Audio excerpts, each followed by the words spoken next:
Mythics. With a default drop chance of 1 in 142,857, they are the rarest and often strongest items in all of Wynncraft, the biggest Minecraft MMORPG. This leads to them being expensive and really valuable, and many people spending hours upon hours running around the map, opening chests in the hope to find one of these items. So, what are all the mythics, and which ones are the best? All these questions will be answered in this video. To start off, we first have to define what the best means, as all mythics are special in their own way. With that, we can't just look at pure damage, defense, or something like that to find out what the best is. Instead, we will be looking at how well liked and used different mythics are in the Wynncraft community. This we know because a person called Skiduski recently organized a big survey that over 300 dedicated Wynncraft players took part in. With that, he found out what players' favorite mythics are. If you want to check out his original post, make sure to do so, a link will be in the description. With that in mind, when I refer to how good a mythic is, I refer to how popular it is in this survey. So, what mythics are there even? There are two main types of tradable mythics: mythic armor and mythic weapons. Armor includes a bunch of boots and one chestplate, and weapons include a bunch of different mythics for each character. Now we are ready to dive into the mythics. I will go through all the mythics from overall worst to best. Though it's important to keep in mind that some mythics that do not achieve the highest score on this list are still really good at specific things. For example, the best mythic for raids is far from the number one mythic overall. Starting off, we have some mythic boots. The first one is Galleon. Not many people like using these ones, as they, like all other mythic boots, have a high skill point requirement, but unlike some of the others, do not give any extra skill points. Their bonus poison damage does however make them useful in poison builds. Galleons do also have decent mana steal, but because other boots also give this effect, Galleon gets this place on this list.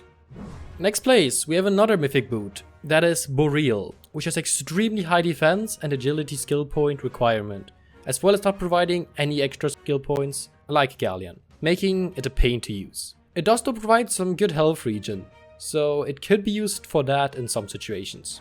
The first mythic weapon on this list is a dagger called Nullification. While it does provide some good elemental defenses, it has quite bad damage and is often considered boring, as there are many other much more interesting mythic daggers that do more special things. The next place also goes to a weapon, this time a wand called Gaia. It is like Nullification, pretty weak. This is because Ice Snake, which is a spell that the wand decreases the cost of, does not do much damage, and even its poison is outperformed by a unique wand called Sequoia. It is decent to use for melee damage builds, but melee mages are not the strongest, and Gaia falls short in spell because it decreases the damage.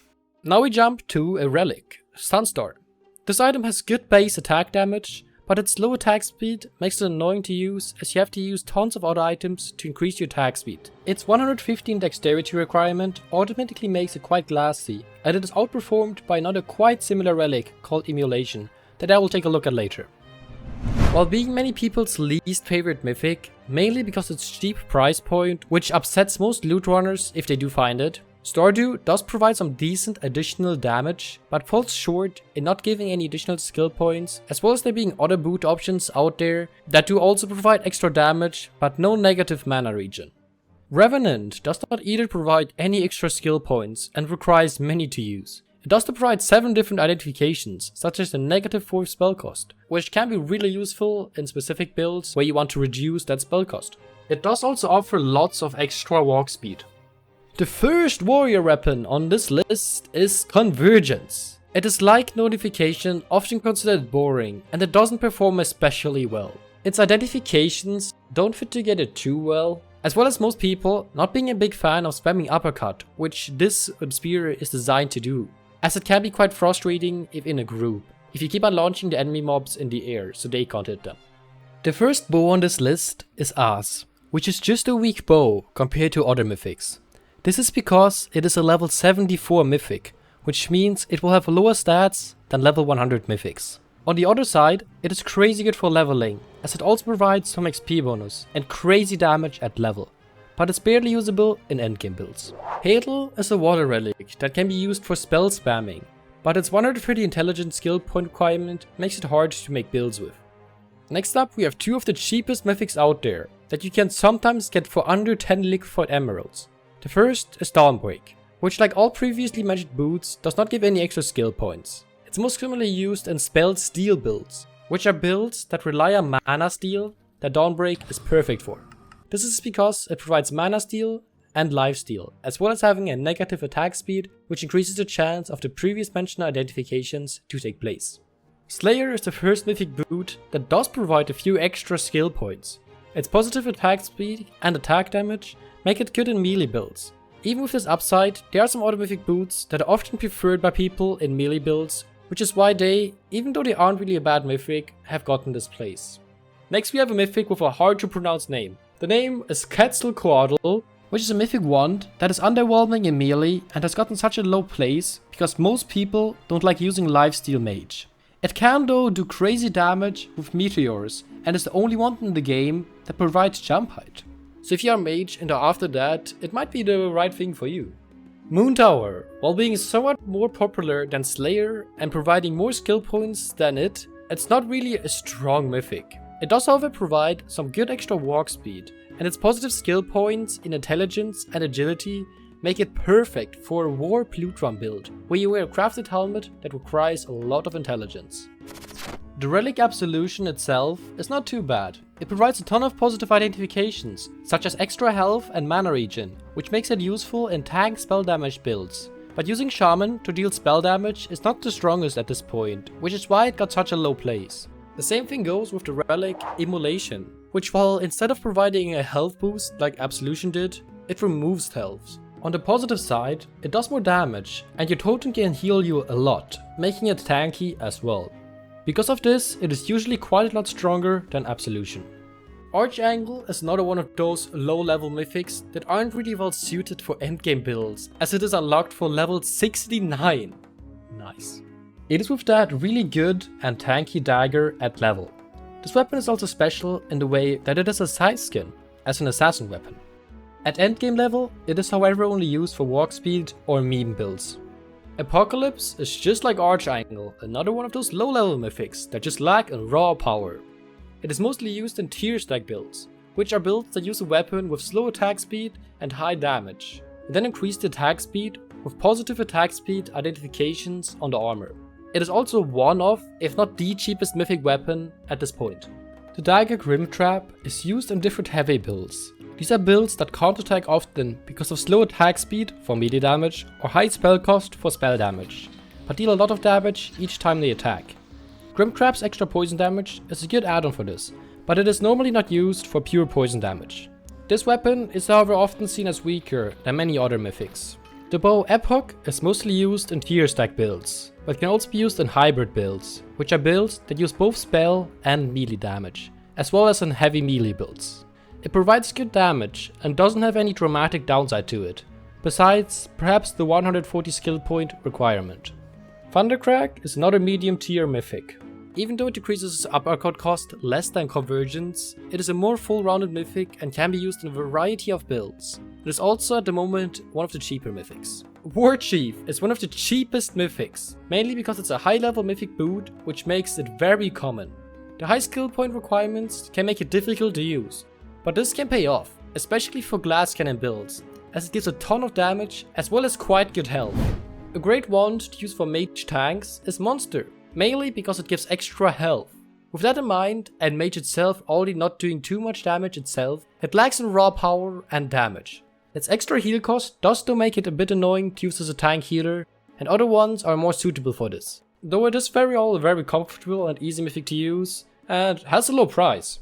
The Dagger Oblivion is one of the newer mythics, and with that, not too many are in circulation, and those that are sold for a high price. That is probably the reason why it doesn't rank higher on this list, because it can do a ton of damage, especially in guild wars. This with a quite recently discovered tier stack war build that guilds use.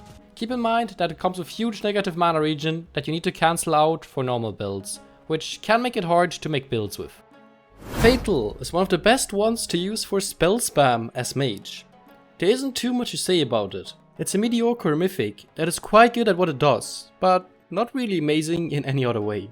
The Relik Olympic is certainly interesting with the positive jump height it provides, which make it fun to use to jump around the map. It does also provide decent damage, which makes it okay to use in some other builds as well.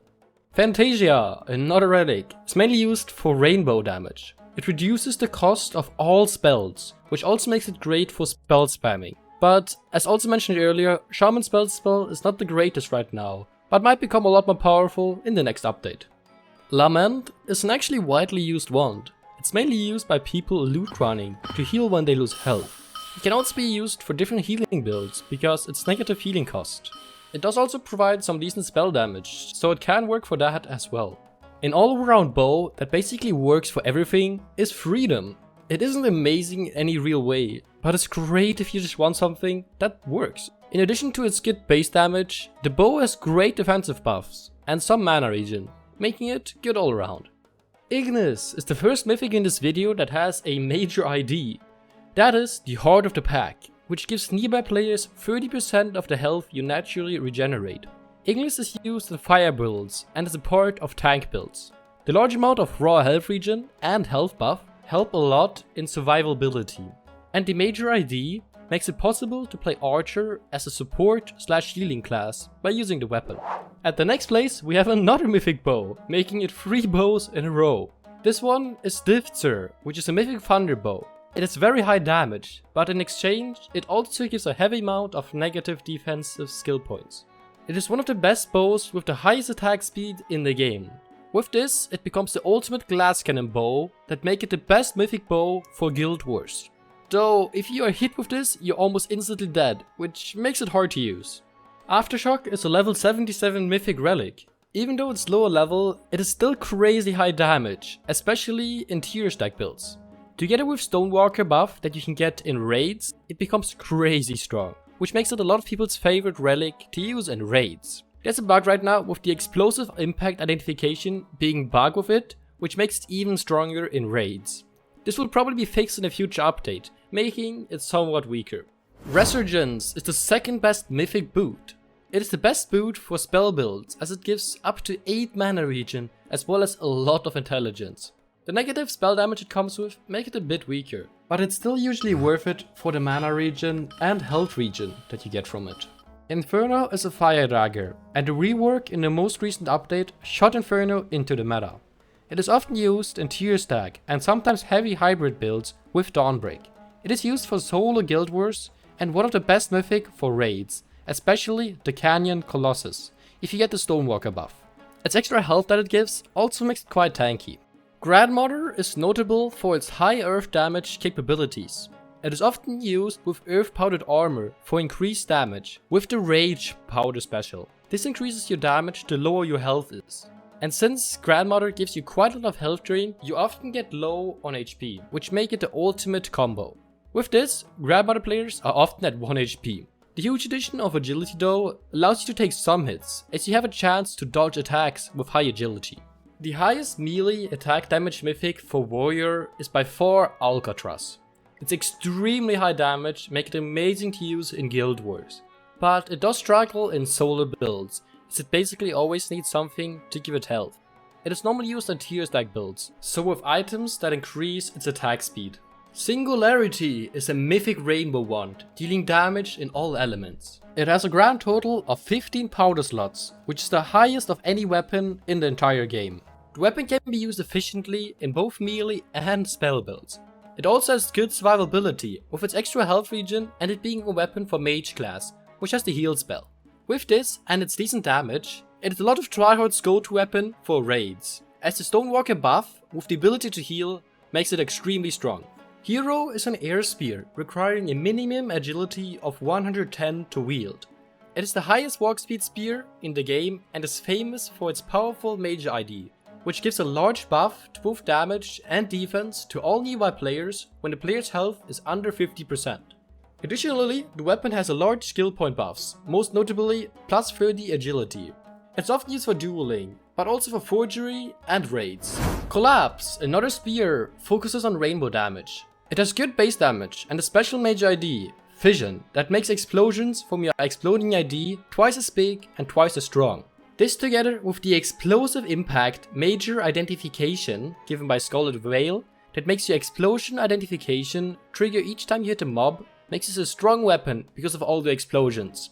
These explosions make it great for attacking multiple mobs at once, and because of this it's a good in raids.